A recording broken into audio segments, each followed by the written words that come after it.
ka noon kay Ate Lolit, tapos na balita pa yung umuutang kang 30 mil, ibig sabihin kahit 30 mil wala ka nun. Actually, Mama Oaks, yung kinanay na yun, lumang balance na yun eh. Naririnig ako na parang nawala daw yung career ko, nawala daw ako sa industriya or sa showbiz light dahil masyado ako nag-focus sa pamilya ko at sa pagiging daddy.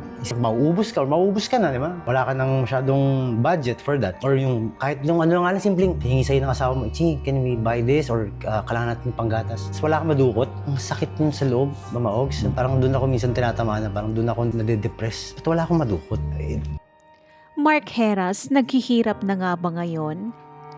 Kinumusta ni Ogie Diaz at nakapanayam si Mark Heras na kilala noon bilang bad boy ng dance floor.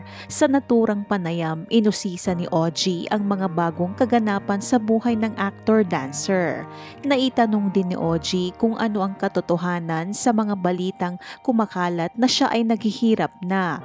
Base sa kwento ni Mark, mababatid na nahihirapan na siyang makakuha ngayon ng mga projects sa showbiz. Ayon kay Mark, mailap umano ang mga proyekto sa kanya sa kasalukuyan pero hindi naman umano pwedeng maghintay na lamang siya at walang gagawin. Kaya naman siya na mismo ang naghahanap ng racket at medyo ibinaba na rin ang kanyang talent fee.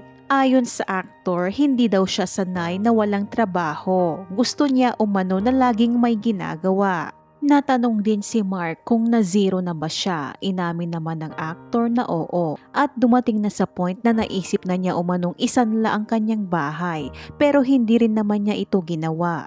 Inamin din ni Mark na mayroon siyang isang bagay na ikinatatakot sa ngayon at ito ay kung dumating umano ang time na mawalan siya ng trabaho. Bilang padre de pamilya, nag-aalala umano siya para sa mag-ina niya. Kapag naiisip ko na in like a month or two na baka wala akong gawing trabaho kasi ngayon pa nga lang na hindi pa nag-aaral ang anak ko, may mga oras na ay parang ang hirap mahirap ang buhay ng isang tao isa pa lang to. Nilinaw din ni Mark ang hinggil sa pagkakautang niya noon sa dating manager na si Lolit Solis. Ayon sa aktor, totoo umano na nakautang siya ng 30,000 pesos pero matagal na umano itong nangyari bago pa man siya mag-asawa. Actually, Mama Oaks, yung kay Nanay Lolit, lumang balance na yun Tagal ko nang hiniram yun Hindi siya yung recently na nai-issue. Sa kabayad na yon, si nanay kasi bilang manager ko siya noon, may ugali siya na o hindi ka na pinag-uusapan, kailangan mapag-usapan ka, gawa tayo ng issue. Samantala, marami naman ang humanga sa aktor sa kanyang pagiging mature ngayon, lalo na tungkol sa kanyang pamilya.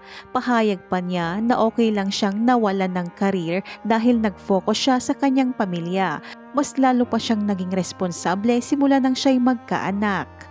Hingi ka ng racket sa iba. Ibig ba sabihin nun, mauubos ka na, masisiro balance ka na? Hindi siya mauubos pero kailangan mo ng, kasi ako sanay ako na may ginagawa I mean, sanay ako na may trabaho, sanay ako na almost everyday, kumikilos ako. At mas nadoble yun nung nagkaroon ako ng anak. Mas nadobling pakiramdam sa akin yun. Parang, ito pala yung totoong responsibilidad. Pag nagkaroon ka ng anak, nagkaroon ka ng pamilya. Kasi dati, anong babaguhin mo ngayong taon na to? Or next year, what's your ganun? I'll be more responsible, di ba? Laging ganun yung mga kabataan.